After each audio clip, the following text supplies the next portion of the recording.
Who is John Reginald Halliday Christie? John Reginald Halliday Christie was an Englishman born in Halifax, April 8, 1899. The son of a carpet designer, he won a scholarship to Halifax Secondary School, sang in the local church choir, and was a Boy Scout. He served in World War I, initially with the 52nd Nottinghamshire and Derby Regiment, and subsequently with the West Yorkshire section of the Duke of Wellington's regiment. Christie was injured by mustard gas, a seemingly traumatic experience that rendered him speechless for 3 years, although doctors could find nothing physically amiss. When the war was over, he returned to live in Halifax. After marrying Ethel Waddington, a typist, he recovered his power of speech.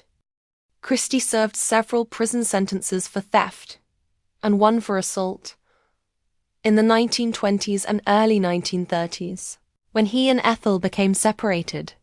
After his release on remission from the last of these sentences, Ethel joined him in London, where they took the ground floor flat at 10 Rillington Place, an end-of-terrace house in Notting Hill. He obtained work as a clerk, but suffered from either continual ill health or chronic hypochondria.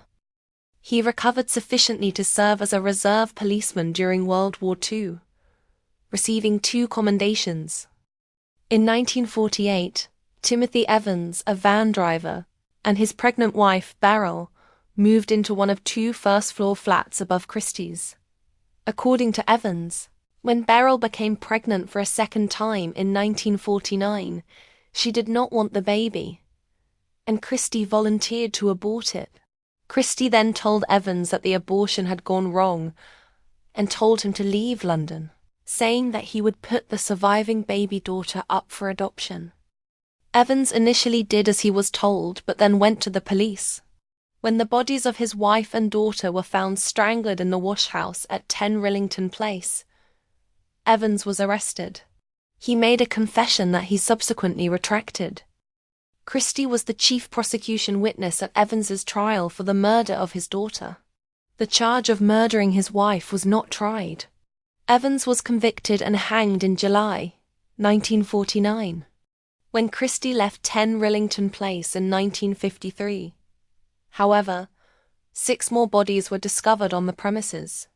Ruth First, a nurse, had been missing since 1943. Muriel Eady, a former work colleague of Christie, had been missing since 1944. The others, Ethel Christie and 3 prostitutes, had apparently been killed in rapid succession in 1952 to 1953. Christie was arrested on the riverbank in Putney on March 31, 1953, after an intense manhunt during which his photograph was given extensive exposure in the newspapers. He confessed to murdering his wife and was also charged with the other 5 murders. He then confessed that he had also murdered Beryl Evans. He pleaded not guilty by reason of insanity but was convicted of murder and hanged at Pentonville a month later. Christie's confession to Beryl Evans's murder resulted in a special inquiry by the Home Office into Timothy Evans's conviction. Although Christie had not confessed to murdering the child, and Evans had not been tried for the murder of his wife, it seemed likely that Christie must have been guilty of that crime as well, and that Evans had been wrongly executed. This probable error became a key factor in the political pressure that resulted in the abolition of the death penalty in England. Evans received a posthumous pardon in 1966. The name of Rillington Place was changed to Ruston Close, before the houses were torn down and rebuilt as Bartle Road.